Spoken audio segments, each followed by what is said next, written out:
The mercenary camp on the war-torn planet of Vektra Prime was abuzz with activity. A dozen species, hardened warriors all, moved between their tents and weapon caches, preparing for the next assault. The air was thick with the scent of burning plasma and acrid smoke, a testament to the brutal skirmishes that had raged for days. Among them, the Kroll, a reptilian species with hide tougher than most body armor, boasted loudly about their latest kills. "They say the Deathworlders are coming," a smaller Volcari scout whispered, his multifaceted eyes darting about nervously. "Ha! Let them come," bellowed Grax, the Kroll leader. "No soft-skinned mammal can stand against true warriors." The gathered mercenaries laughed, but an eerie silence followed as a distant explosion rumbled through the night.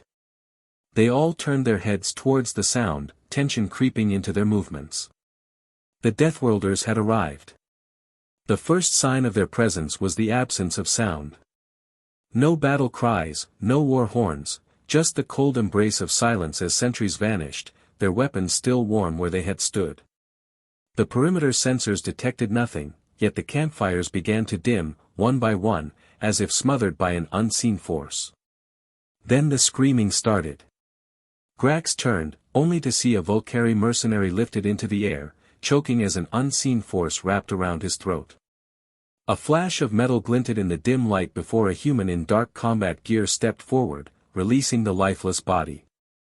The figure's face was hidden beneath a matte black visor, reflecting the firelight like the empty eyes of death itself. "Hold your ground!" Grax roared, raising his plasma rifle. His warriors obeyed, opening fire in all directions, but the humans moved like shadows.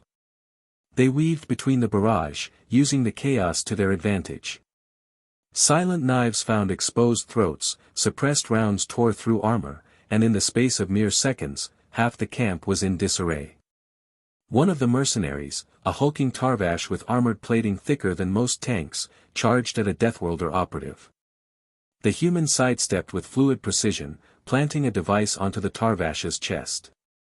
A muted thump sounded, and the beast crumpled, his body twisted unnaturally by an implosion charge. The remaining mercenaries hesitated, fear gripping them as realization dawned, they weren't the hunters anymore. They were prey. A desperate few attempted to flee, but the Deathworlders anticipated every move. Their tactics were ruthless, efficient. Grax, breathing heavily, found himself backing towards the command tent, his once mighty confidence shattered. He had heard tales of humans before, of their resilience, their terrifying adaptability, but stories had never captured the raw dread now clawing at his chest.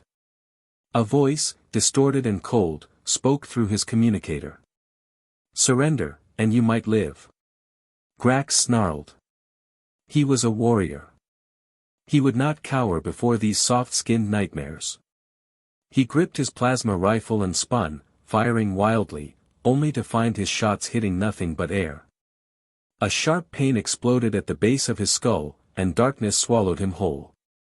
When he awoke, the camp was gone. Not destroyed, gone. The bodies of his warriors were missing, their weapons and supplies stripped clean. The Deathworlders had left nothing behind, erasing their presence as if they had never been there. He was alone. The stories hadn't done them justice. The mercenaries had feared death. The Deathworlders had become it.